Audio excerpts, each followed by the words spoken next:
6h54, c'est la question santé d'Europe 1, Maxime Switek. Oui, il a fait chaud et il va encore faire très chaud aujourd'hui sur une bonne partie de la France. On retrouvera Laurent Cabrol dans un instant. Vous aurez peut-être envie de vous baigner pour vous rafraîchir un peu.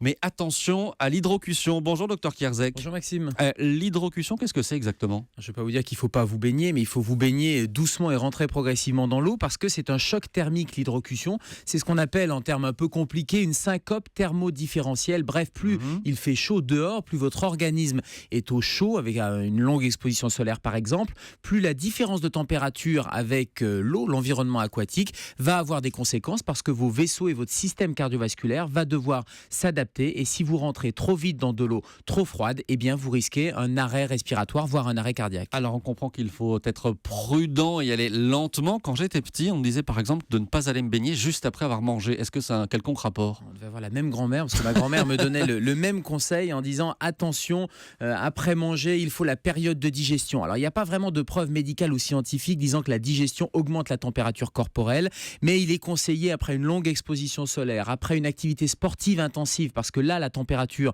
de l'organisme va clairement monter. Et après un repas, surtout arrosé en alcool, il est conseillé de ne pas se baigner tout de suite et de laisser une fameuse période de digestion. Mais c'est pas après un repas normal qu'il y a des preuves scientifiques disant qu'on a plus de risques d'hydrocution. Et certains ont ce geste très délicat en entrant dans l'eau. Ils se mouillent la nuque. Est-ce que ça sert à quelque chose ? Ça semble sage, oui, parce qu'il y a beaucoup de capteurs thermiques au niveau de la nuque, au niveau du sternum, au niveau du ventre. Donc en tout cas, ça semble sage d'habituer son corps à cette différence de température, donc de rentrer progressivement, de mouiller ces zones un peu sensibles. Et puis l'autre conseil, c'est de ne pas se baigner seul, parce qu'en cas de malaise, ça permet d'avoir une personne qui va vous assister. Et est-ce qu'il y a des personnes plus à risque que d'autres ? Tout le monde est à risque. Si vraiment il y a une différence de température entre l'extérieur et l'intérieur de l'eau, tout le monde est à risque, mais il est évident que les personnes qui sont sous traitement cardiovasculaire ou avec des facteurs de risque cardiovasculaire, des antécédents d'infarctus, bref, un système cardiaque qui s'adapte moins, ces personnes sont plus à risque. Il y a encore une question importante, docteur. Qu'est-ce que l'on fait en cas d'hydrocution ?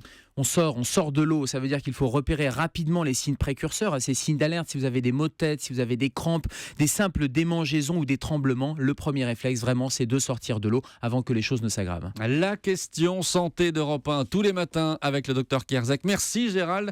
Gérald qui sera là évidemment demain, 7h-5, fidèle au poste. À demain. À demain Maxime.